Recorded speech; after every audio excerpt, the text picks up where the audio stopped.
In the distant past of the Old Republic, a secret order within the ranks of the Jedi, known as the Covenant, had been devised to keep watch over any sign of Sith activity. Born from the scars of the Great Sith War, this secret organization kept vigil over the galaxy, collecting Sith artifacts for safekeeping and protecting the galaxy from their dark influence.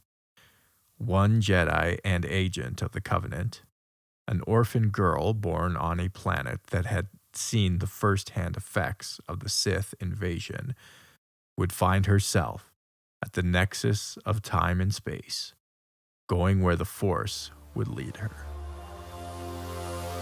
You are listening to the Star Lores Podcast. I find your lack of faith disturbing.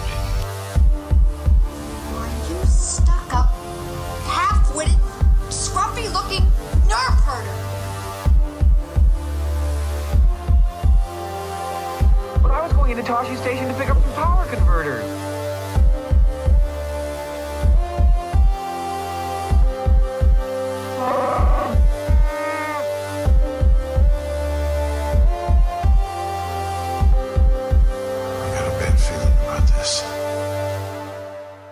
Devastation.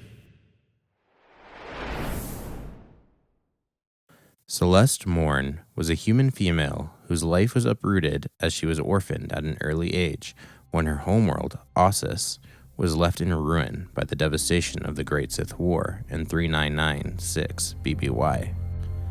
Cast adrift in the chaos of the galaxy, she eventually found sanctuary under the austere guidance of Jedi Master Corinda Dre, the mysterious founder of the Jedi Covenant. This secretive sect within the Jedi Order was dedicated to preventing the resurgence of the Sith. Raised within the Covenant's shadowy embrace, Morne trained as a Jedi consular, but was ultimately shaped into something far more clandestine. A Covenant Shadow, an elite operative charged with the acquisition and containment of Sith artifacts. The devastation of Celeste Morne's early life during the Old Sith Wars forged in her a deep hatred for the Sith. Their horrors had scarred the galaxy and her own past beyond repair. Fueled by desire to prevent such darkness from rising again, she joined the Jedi, dedicating her life to standing as a bulwark against the return of the Sith. Stripped of her identity in the Jedi Order's records, she existed solely to serve the Covenant's purpose, operating under the authority of Corinda's son, Lucien Dre, one of the Covenant's most ruthless overseers. Yet, as the years passed, she saw complacency take root in the Jedi Order, their vigilance dulled by the time and fragile peace. To Morne, it was a fatal weakness. The Sith were patient, lurking in the shadows, waiting for the moment to strike. The Order's inaction could doom them all. And so, the Covenant emerged, the secret cabal within the Jedi. Morne embraced their cause. She believed in their mission, in their willingness to do what the wider Order would not, of eradicating the Sith menace. It required secrecy, deception, and bloodshed. So be it. Morne's missions took her across the galaxy, her efforts securing some of the most dangerous relics known to Sith history. She was responsible for the eradication of the last surviving copy of the Epistle of Marco Ragnos, the retrieval of Jory Daragon's fabled amulet, the Eye of Horak Mule, and even the recovery of Exar Kun's double-bladed lightsaber, each a trophy of her pursuits. As a shadow of the Covenant, Celeste Morne lived a life of quiet deception. She lived a simple life, waiting to be activated between missions. Beneath that unassuming facade, she was a sleeper agent, waiting in the dark for her next directive. Her missions rarely led to places of comfort or civility. She was sent where others dared not tread, lawless worlds, the seedy underbellies of civilization, the hidden corners where the dark side festered. These assignments hardened her, shaping the sharp edges of her rough demeanor. Unlike other Jedi, Morne was quick to share her displeasure with others and would always speak her mind without tact or regard. Despite her un-Jedi-like behavior, however, Morne was driven by a deep sense of justice as well, although she was much more willing to kill and take extreme actions that other Jedi would find distasteful, if not bordering on the dark side itself. She did avoid it doing so whenever possible, and saw the act as a necessity to defeat a greater evil. She maintained a utilitarian sense of compassion for life. Once given a task, Morne had little patience for distractions or delays. She did not linger, she did not hesitate. Her focus was singular, her purpose clear. The mission was all that mattered. Celeste was a master of deception, preferring secrecy over spectacle. She avoided the traditional trappings of a Jedi, rarely donning their robes or igniting her lightsaber in public. To fulfill the Covenant's mandate, by any means necessary, she became adept in subterfuge, both through conventional methods and the Force. In combat, Morne was a formidable duelist, using the Force to enhance her speed, strength, and even gain a height advantage over her enemies. Yet her true weapon was manipulation. She could bend minds to her will, persuading or confusing foes into compliance. Through Force haze, she could cloud perception itself, vanishing from sight like a shadow in the void. By 3963 BBY, the Covenant's first watch circle had received an ominous vision. 3 of its seers, Zamar, Theln, and Qunilla, witnessed a prophecy of destruction centered around the Mir Talisman, a relic of the ancient Sith Lord Karnes Mir. The talisman's dark power was infamous, capable of transforming ordinary beings into the mindless monstrosities known as Rakuls, servants bound to the will of the artifact's master. Within the vision, 4 figures emerged: the fugitive Jedi Padawan Zane Carrick, an imposing warrior clad in black armor, and 2 young blonde-haired men, one draped in a long brown coat. While Carrick was a known fugitive, the identities of the other 3 remained a mystery, even to the Covenant.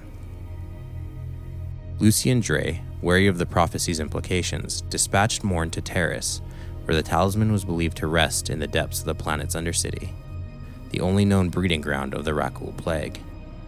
Her mission was twofold: to recover the talisman and to capture Zane Carrick, who had been framed for the brutal massacre of his fellow Padawans on Terrace. What Morne did not know was that the massacre had been orchestrated by the Covenant itself. Acting on an earlier prophecy, the First Watch Circle had determined that one of their Padawans was destined to fall to the dark side. Rather than risk the return of the Sith, they preemptively slaughtered their own apprentices in an act of cold-blooded pragmatism. Yet their plan unraveled when Carrick, the sole survivor, escaped and turned the Covenant's crime into a liability. To preserve their secrecy, they branded him a murderer and set the full weight of their enforcers upon him. Now, on Terrace, both Zane Carrick and the Mir Talisman lay within Morne's reach. If she succeeded, she would eliminate 2 threats to the Covenant in a single stroke. If she failed, the consequences could reshape the fate of the galaxy.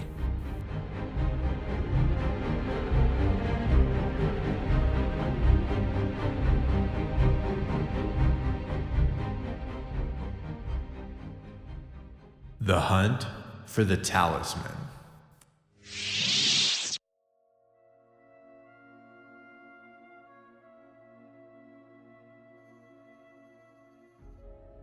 As Celeste arrived on Terrace, she found the world in chaos. The Mandalorians had laid siege to the Ecumenopolis, forcing civilians to flee into the lower levels. In the depths of the Undercity, she encountered Sector Constable Noana Sowers, a desperate survivor separated from the Terrace resistance and beset by Rakuls, twisted, mindless creatures that carried the infectious plague. Morne cut down the horde, but when she saw that Sowers had been infected, she had no choice but to strike her down before the mutation could fully consume her. Not long after, Morne crossed paths with fugitive Padawan Zane and his Snivian accomplice, Marn Hierogriff. Though she had little patience for their antics, their paths remained intertwined as they navigated the treacherous depths of Terrace. Despite Morne's skepticism regarding Carrick's alleged crimes, her mission took precedence.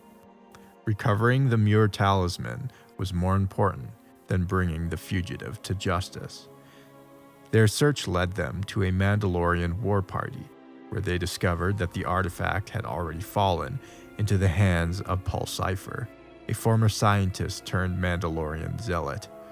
With no other options, Morne, Carrick, and Hieroglyph stowed away aboard the Mandalorian vessel Mar Ice, following the talisman to the ice-covered world of Jebel. From her hiding place, Morne watched in horror as the talisman affixed itself to Pulsifer, instantly killing one of his comrades.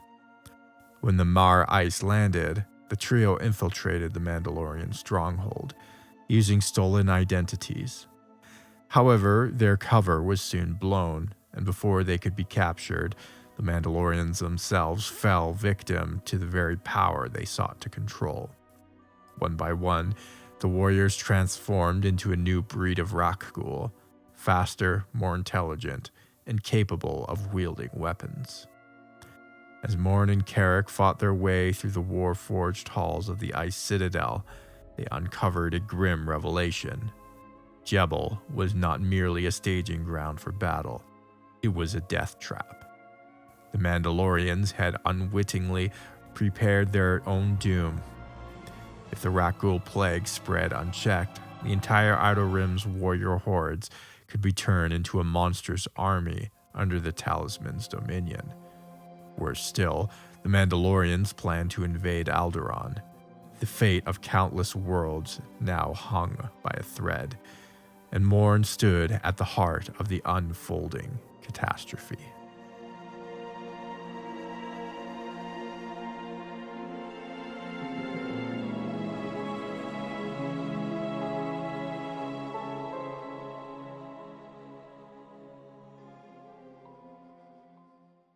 Sacrifice. After a graceless slide down the icy mountainside, Celeste could no longer mask her skepticism. How could the clumsy, hapless Zane Carrick possibly be guilty of the Padawan massacre? When Carrick revealed that the Jedi Masters on Taris had been part of a secret Jedi cabal and had framed him, Morne feigned ignorance. However, her deception unraveled when she inadvertently named the Covenant, the organization Carrick had not mentioned. Though he had yet to grasp her full connection to the sect, the revelation left him deeply suspicious of her.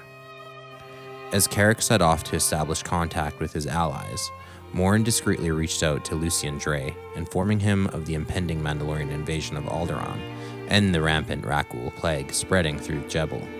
Lucien, however, remained focused on their true mission. He commanded Morne to secure the Mir Talisman and eliminate Carrick at once. When she hesitated, he reminded her of her sworn duty, warning that the fugitive Padawan posed a greater threat than she could possibly imagine. Moments later, as Carrick established a link with the Mandalorian Field Marshal Cassius Fett, Morne ignited her lightsaber, preparing to strike him down. But before she could act, she overheard Carrick warning Fett about the Rakghoul plague, urging him to halt troop deployments and keep his soldiers from setting foot on Jebel. The selfless plea gave her pause. Carrick was no Sith, nor a would-be killer. He was trying to save lives, Mandalorian and Republic alike. Meanwhile, Carrick re-entered the Rakghoul-infested citadel in search of Hieroglyph, who had uncovered something alarming. Evidence that Morne was a Covenant agent. Before he could act on this knowledge, Carrick was captured by the transformed Mandalorian scientist Pulsifer. The crazed zealot, now wielding the talisman's power to control the Rakghouls, interrogated Carrick, suspecting he had further knowledge of the artifact's secrets. When Carrick denied any such insight, Pulsifer threatened to entomb him in Drapa's Obelette, a Sith relic designed to imprison Force users in eternal stasis, undetectable by any means. Before the sadistic interrogation could continue, the Mir Talisman suddenly rejected Pulsifer, detaching itself and leaving its former host vulnerable. No longer bound by its influence, the Rakghouls turned on the Mandalorian scientist and tore him apart. Morne and Hieroglyph arrived just in time to find Carrick under attack, not by the Rakghouls, but by the talisman itself, drawn to his latent force sensitivity. As the artifact attempted to bind itself to Carrick, Morne intervened, prying it away. He protested, believing that if he could control it, he might be able to end the plague, but Morne, fully aware of the talisman's true nature, dismissed the idea. With resolve, she commanded the artifact to come to her, declaring herself a Jedi. The talisman obeyed. In an instant, it latched onto her throat, engulfing her in an unnatural cocoon of dark energy. As she fought for control, the spirit of Carnus Mur, the ancient Sith Lord who had created the talisman, manifested before her, whispering of their inevitable union. Weakened, but still standing, Morne soon realized that the horrific truth of what had transpired. The talisman had chosen her, and now the Rakghouls, every last one of them, answered to her alone.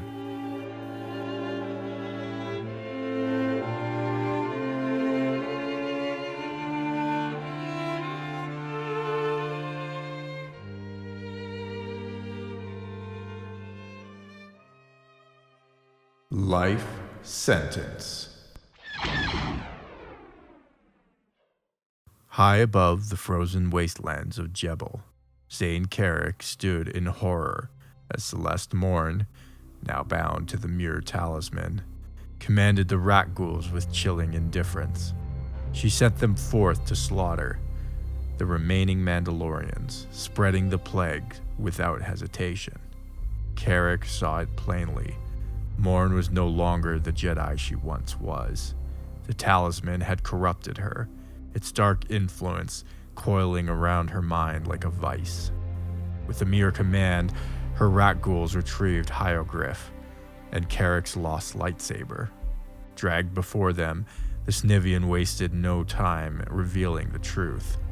Morne was an agent of the Covenant, acting on Lucian Dre's order.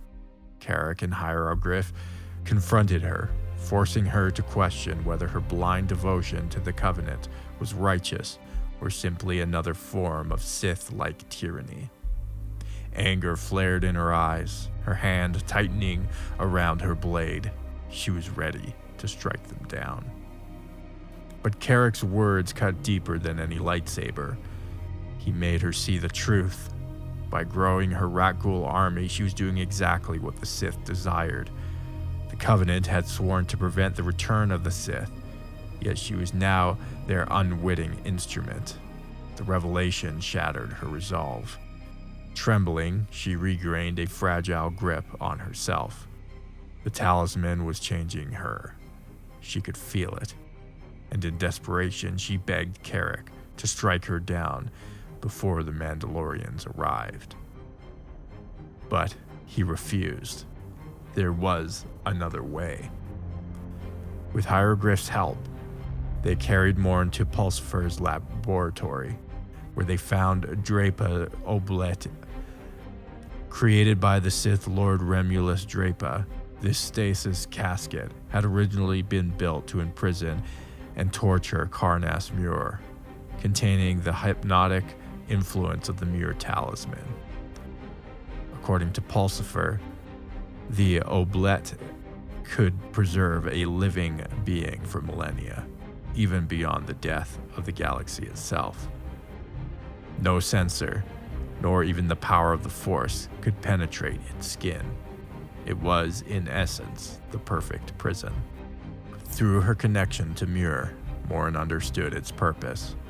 This device had once held the creator of the talisman. It could hold her as well. Steeling herself, she willingly stepped aside. Before Carrick sealed the device, she handed him a key and instructed him to take her to a Covenant storehouse in Audrin, where experts in Sith relics might find a way to free her. Then, with a final plea, she urged him to tell Crinda Dre the truth about the Padawan massacre, to expose the Covenant's corruption before more lives were lost. As the Oblette sealed, so too did the talisman's grip on the Rakghouls. Without Morne to guide them, the creatures became mindless beasts, tearing through anything in sight. Carrick and Hieroglyph scrambled to escape, climbing to the highest point of the citadel. Just as they were about to be overwhelmed, the Mumu Willowa swooped in, rescuing them at the last moment. But Carrick wasn't ready to leave, not without Morne. Before he could act, Cassius Fett's fleet arrived. At first, Carrick thought the Mandalorians were preparing to land, But then the truth became clear. Their plan was not to reclaim Jebel, but to erase it. The fleet unleashed nuclear fire upon the planet, reducing the surface to charred ruin. Carrick watched in horror as the world burned, Morne trapped inside the oblette, entombed beneath the firestone, was lost. The Covenant had done this. Their secrets, their lies, had led to this devastation, and Carrick swore he would end them. Determined to gather evidence of the Covenant's crimes, Carrick and his allies set a course for Ordrin. Using the key Morne had given them, they infiltrated the Covenant's hidden storehouse with their companion, Jarael, posing as Morne. But the deception did not last. Jedi Master Feln uncovered their ruse and contacted Lucian Dre. Neither Watch Circle member believed that Morne would betray them. They concluded that Carrick had killed her and stolen the key. The Covenant would not let this stand, and Carrick knew his war against them had only just begun. Welzane would go on to destroy the Covenant and reveal the dark influence that had possessed its noble cause. Celeste Morne would remain buried on the frozen world of Jebel, undisturbed in her prison sarcophagus for millennia to come. The galaxy would continue to turn as she lay forgotten.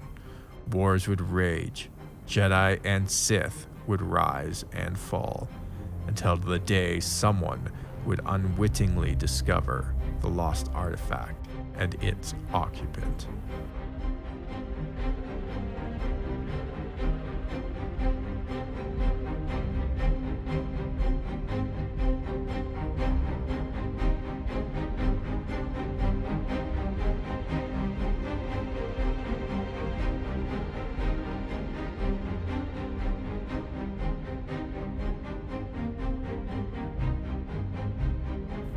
Welcome aboard the Millennial Falcon. This is Christian. And this is Jordan. We're currently on the frozen hellscape that is Canada.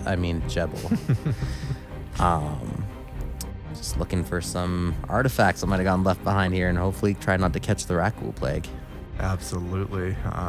Yeah, it's pretty cold. Also dangerous because of sicknesses, so it's really just hell on earth. Are we talking about Jebel or are we talking about Canada? Yeah. Maybe both. Maybe it's I don't know, like an allegory or something of our sad life. But on to better things, on to more positive topics, like our new supporting listeners who are supporting the show. I want to thank all our Patreon supporters. We've got a couple new ones this recording. So we got first one, Octopus Battleface, which is a fun name. Thank you for your contribution and keeping this bucket of bolts in the air. And also, don't want to forget Pete. So Octopus Battleface and Pete. It sounds like a comic book duo. Yeah, it's like the most eccentric name next to the most normal name. But yeah, thanks guys. And if any of you guys want to become a supporting member, you get access to all the bonus episodes behind the Patreon paywall. And that runs you $3 USDs a month. I mean, that's like less than a coffee these days. Come on. Yeah. I think it's a great deal. If you wanted to become a $5 a month Patreon member, that's our next up tier, and you can certainly do that. And that will give you access to all of our, not only all our bonus episodes, but also all of our episodes ad-free, all of our newer episodes ad-free.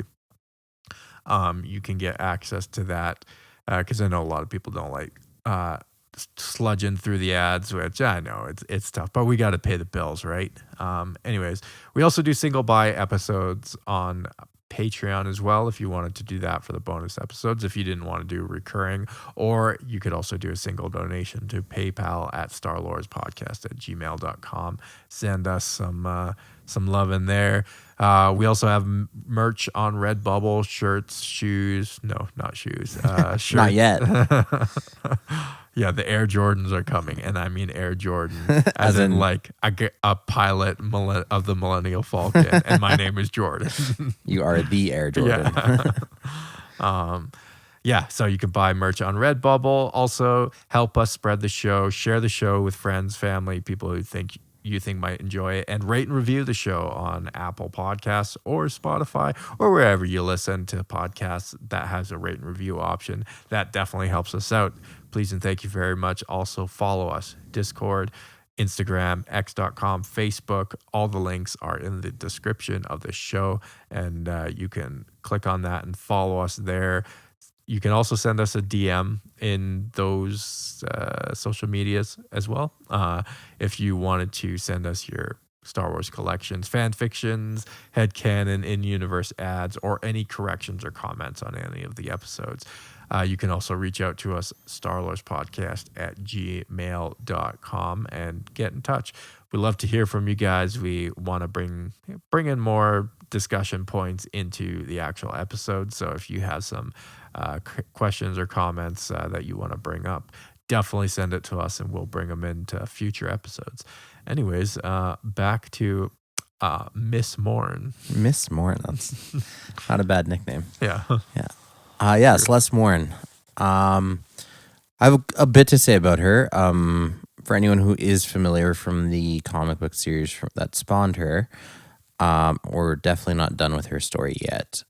She's one of those characters that, well, in her case, she was explicitly created to transcend timelines. So it's really cool, actually. She came from a crossover event from Dark Horse Comics. So they were running kind of their four main series at the time was Knights of the Old Republic, Dark Times, which takes place kind of post episode 3, before episode 4, kind of like you're seeing the results of the rise of the Empire. Rebellion, which is post the rise of the Empire, and Legacy, which is, hundreds of years in the future. So those are kind of like their 4-pillar series that were all running conjointly, and they wanted to create a character that appears in all like those a eras. thread that is needled through all of them. Yeah, so it's really cool. It's a good marketing tactic for sure, because now you got to buy all those comic streams to get the whole picture. But yeah, it was called the Star Wars Vector, was kind of this big crossover event, and Celeste Morne is kind of like the central figure for that. So we're certainly not done with her story yet. We will be revisiting her in the future. Yeah, and I will say, like, she's probably one of the most underappreciated characters. I think it's like an awesome character. Definitely, I've only read one of her stories, but I plan on reading more of them. And I think she's like, cool character to explore. Pretty interesting and kind of tragic. So yeah, all of the above. Yeah, for sure. I guess we can just dive into aspects of her character. She behaves in very un-Jedi-like ways, which is kind of cool. I almost picture her as like an anti-hero. She's like, she has heroic traits. She obviously, and I'm trying not to spoil too much of her future character arc, but she also dabbles definitely in being a little rough around the edges. Yeah, pretty extreme. Yeah. I mentioned in the episode that she's... So here's kind of like a philosophical debate that I was kind of struggling with, even with her character, with the idea of kind of utilitarianism. And I don't know quite how to pin her in that she is willing to do anything to achieve her objective, stopping the Sith by any means necessary. But there does come a point where you, in the words of Nietzsche, become the monster, right? That when you're fighting monsters, be wary not to become a monster. Yeah. Which obviously happens not just with her, but with the Jedi Covenant concept as a whole. They did start out with noble intentions, but obviously those noble intentions turn them into child killers, right? Like slaughtering their own Padawans and doing other extreme measures. And Celeste Morne is the embodiment of all of that. The conflict I have about utilitarianism is that it's a very easy moral philosophy that people kind of a lot of times default to without critically thinking about like the implications that often come with utilitarian ethics. Yeah, it's very like almost pragmatic. Yeah. You can always default to just like maybe it's like the path of least resistance, but or it's just what makes most sense. You think the most Or amount seems to make most sense on the surface. Yeah. the most amount of good for the most amount of people is sort of like typically a utilitarian Approach. saying. Yeah. And it also, I think, naturally aligns with kind of democratic values where we're willing to accept not good results as long as the overall majority gets their say. Yeah.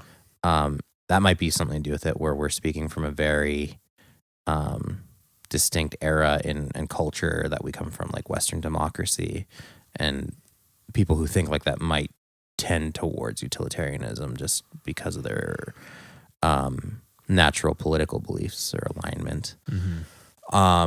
Yeah, and I think actually like a lot of people, especially in democratic societies, end up being very moderate in their political views, but that moderate political view often means like very squishy principles. Yeah. Like they don't actually have We can accept a little bit of evil. Yeah, exactly. Like they don't actually have any real principles or like belief in something that it is either true or not true, good or evil. It is just like, well, I'm not an extremist on this issue. And it's like, aren't there things in life where it's just black and white? Like you should be extreme on that, Yes. like, I think that is very like Western democratic society way of thinking, to be super squishy on a lot of things. And we also do a very good job of shaming people who are not squishy on things and who become very extreme. But it could, and even the word extreme comes with like a certain connotation. Yeah. You mean I don't maybe mean more bad. principled, I mean, or have exactly. strong convictions.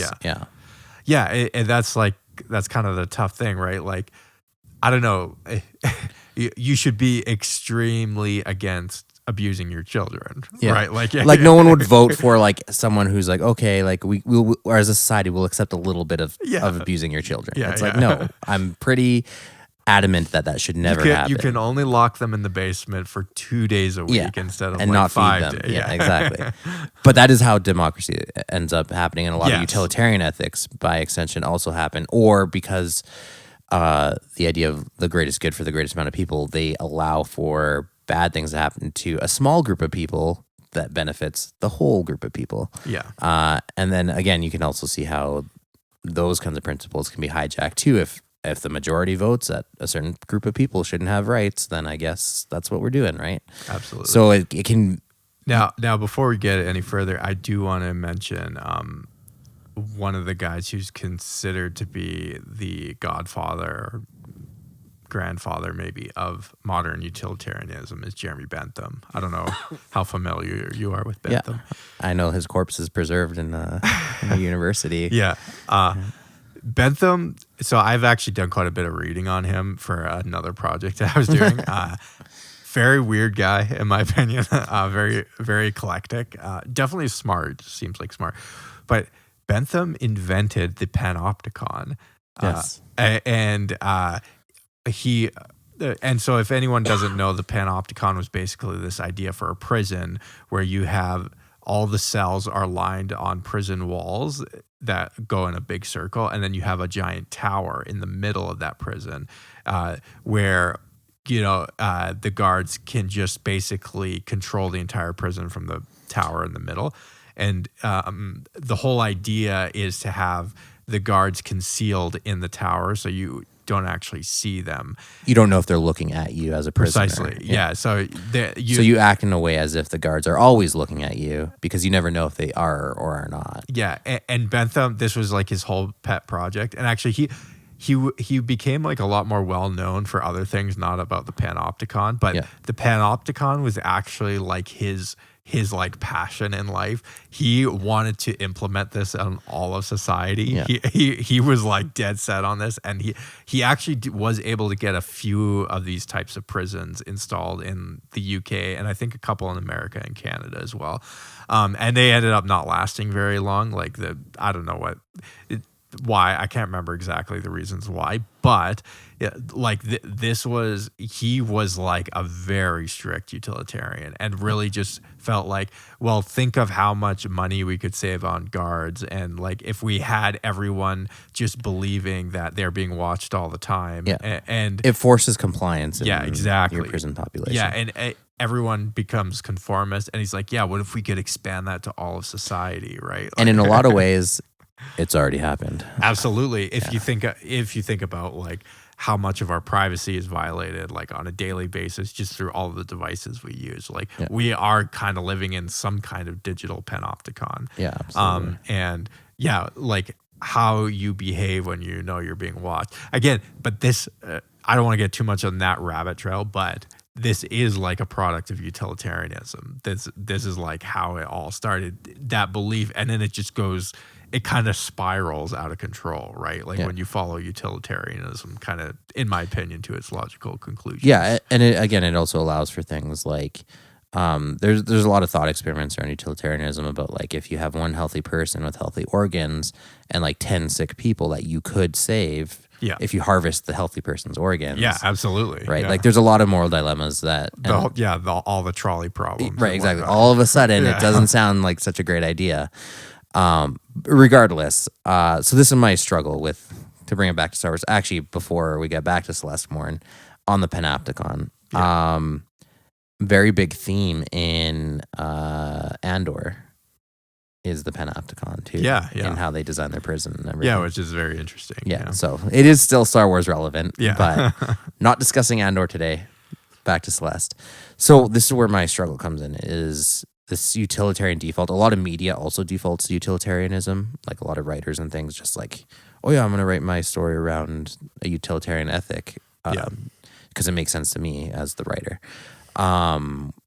However, the flip side of that is I struggle to think that often utilitarians, the big philosophical battle is often between utilitarianism and deontology, where, you know, right is right, wrong is wrong. It's very black and white thinking. Mm-hmm. And I kind of struggle to see how it feels like they attempted to make the Jedi Covenant, and again, by extension, Celeste Morne, to be a very black and white thinker, to the point that like,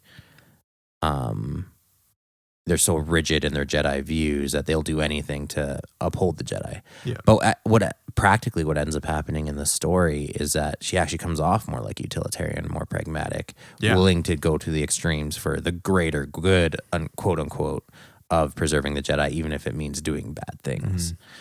Mm-hmm. Which are all great explorations in Star Wars too, because now you have a sub-faction of Jedi that aren't just purely good guys, but they also aren't Sith. They're not, you know, they are bad Jedi. They are extreme Jedi. They are Jedi willing to commit acts of evil allegedly to stop the Sith, but end up becoming the evil that they swear to destroy, right? So conceptually, all that stuff is really cool. I like that it's explored in these characters and these arcs. However, I do struggle to see like what the author's intent was with Morne, and again, by extension, the Covenant, in that like, are they meant to represent this utilitarian ethic and that going awry, or are they meant to be portrayed as these hardcore deontological, you know, black and white thinkers, and like, oh, this is why you shouldn't have such rigid beliefs because that's how they come off. But again, like in practice, in the stories, these characters often end up using a utilitarian ethic and then looking worse for it. The same problem happens in Watchmen as well with Rorschach, who represents deontological philosophy, and Ozymandias, who is the utilitarian in that story. And Moore did not like that a lot of people ended up gravitating towards Rorschach and like agreeing with Rorschach. Yeah. Where Moore's intention was like, he wasn't supposed to be the good guy. So he found that very frustrating, which is I find funny, and it tends to happen when people try to dunk on deontology. But Absolutely. Now, hold that thought. Let's talk about Mando. You know I love Mando. We all love Mandos. Our new partner here at the Star Wars podcast, the best podcast on the HoloNet, obviously. Mando is our new partner, and they provide basically men's hygiene products, deodorants, body washes, bar soaps, that kind of thing. Love their bar soap. I've said that before. I'll probably buy some more. I'm a big fan. But if you guys want to help support the show and also get like a great product, Mando's starter pack is perfect for new customers. It comes with a solid stick deodorant, cream tube deodorant, 2 free products of your choice like mini body wash and deodorant wipes, and free shipping. As a special offer for our listeners, new customers get a $5 off a starter pack with our exclusive code. That equates to over 40% off your starter pack if you use the code STAR, STAR, at shopmando.com. Okay, again, that is SHOPMANDO.com. Please support our show and tell them we sent you. Smell fresher, stay drier, and boost your confidence from head to toe with Mando. Once again, use the code STAR, STAR, at shopmando.com and let them know the Star Wars guys sent you. All right, back to the show. Yeah. Anyways, I appreciate the attempt at the philosophical approach to the Jedi and Morne, and the willingness to explore these topics. I like, even if I don't agree with them, I like when they they make for deeper storytelling, which is always appreciated. A couple of things about Morne as well. She's one of sticking with her first. You get kind of a little bit of the Mummy or Sleeping Beauty vibes too from her whole story about like being imprisoned in this oubliette. Yeah. Oubliette, by the way. I don't know if I mentioned this in an episode or not. I was struggling saying that in the script. Tell me what this is. It comes from French, and it means a place of forgetting or to forget. Okay. And it's a model of a dungeon, talking about prisons, where they would it's a medieval dungeon where they would just throw you in a hole essentially and then forget about you. So really awful. Like dungeons can range from like a prison where they're just holding you for whatever pseudo trial of the medieval era that passed itself for justice, or it could go all the way to like your end punishment where, like I said, it's a place to forget. They throw you in this dank hole and never hear from you again. Yeah, that's kind of dark. Yeah, it's quite horrific actually. But in any case, there's kind of this mummy vibe. This will become more apparent later when we rediscover Celeste in her sarcophagus. But yeah, I just wanted to pay homage, I guess, to those inspirations as well. The other thing that I wanted to mention too with Morne is that she is one of a special cast of Star Wars characters. In her case, she was very intentionally written to transcend this through history. But there are other characters too that pull this off as well, which is really cool whenever they appear. We're definitely going to do episodes on them, and their names are escaping me off the top of my head. But like a good example is Jedi Master Karuk. He's a very long-lived Jedi, and not to get too many spoilers, but he does appear across multiple eras in Star Wars, which is always cool when you have that. There's another Jedi Master that I forget her name, but she kind of turns into a tree. She's like a tree person. Yeah. Yeah. And it's cool because sometimes you encounter these characters when you're reading one story, and they're never really the main character. They're always kind of like a side character, but then they appear again. Like even in real life, if you're reading a different series, they could reappear like years later, and you're like, holy smokes! Like this guy came back. They reappear into the story, and I've always loved that about Star Wars. I always appreciated like these side characters that pop in and out of the universe. in different timelines and eras and interacting with different casts of characters. And there's a handful of those characters that exist along with Celeste. Like I said, Celeste is very intentionally written to do exactly that. Yeah. Or a lot of these side characters, I think it's like maybe an author who really liked this character and wanted to find a way to weave them back into the story. And with Star Wars, you can do that because you do have all kinds of alien species that can live hundreds, if not thousands of years. Yeah. Which is always cool. A couple of also notable names in Celeste's story, talking about the Talisman of Carnus Muir and the Oubliette by Remulus that Remulus Drape created. Both these names should be in listeners' minds if they listen to our Ancient Sith episodes. So they're two of the fallen Dark Lords, Jedi exiles, who encounter the Sith Empire, and so each of those characters have their own history and story. Yeah. Go listen to our first Sith episodes, or Jedi Exile episodes to get or Schism episodes, I think they were. Yeah. To get their full stories as well. So again, these name drops, right? We're not talking about them. We're talking about this other character, Celeste Morne. But then you hear, oh, the Muir Talisman. Oh, I remember that guy. He's from this story, and he has his whole story arc and stuff. Or, oh, Remulus Drape. Oh, yeah, I remember him from his story arc, right? And I always love those, like, you'll hear a planet or you'll get a character. Where it kind of it creates a more lively universe. Like, and it just weaves these stories together.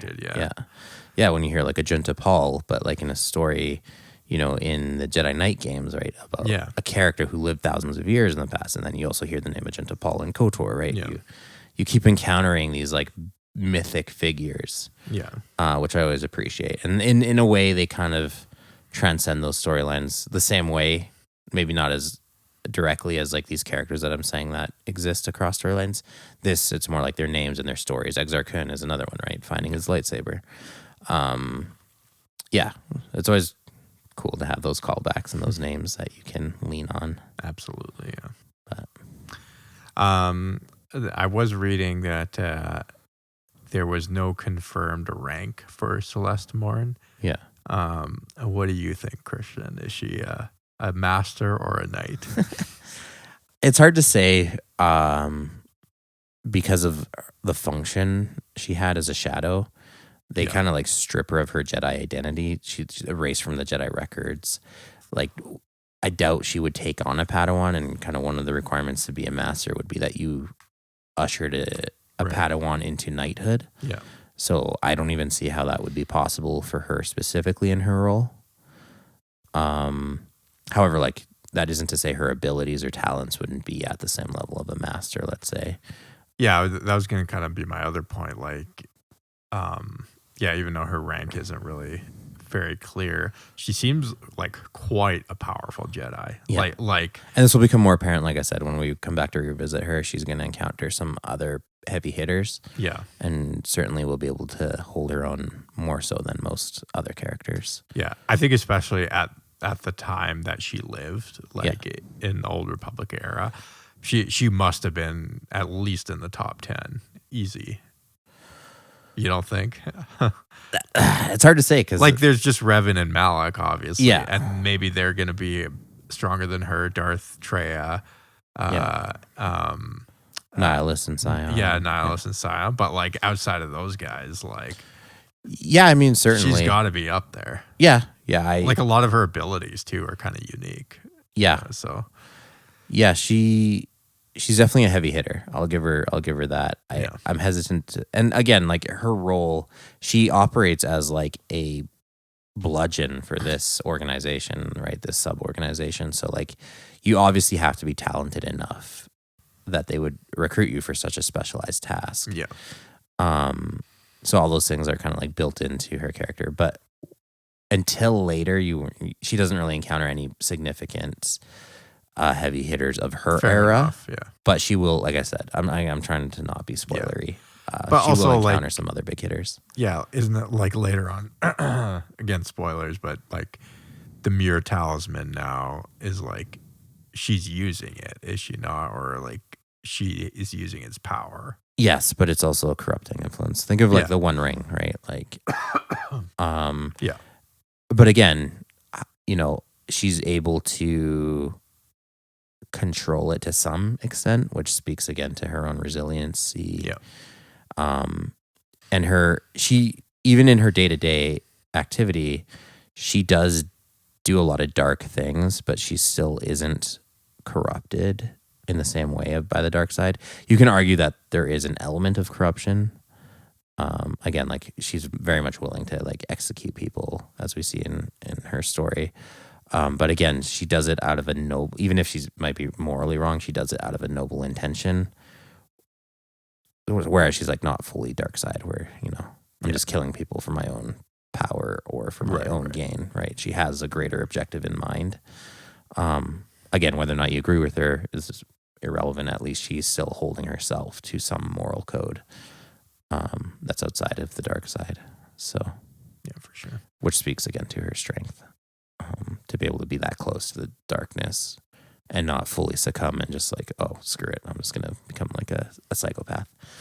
But yeah, very cool character, very interesting, uniquely designed for this story arc, this vector story arc.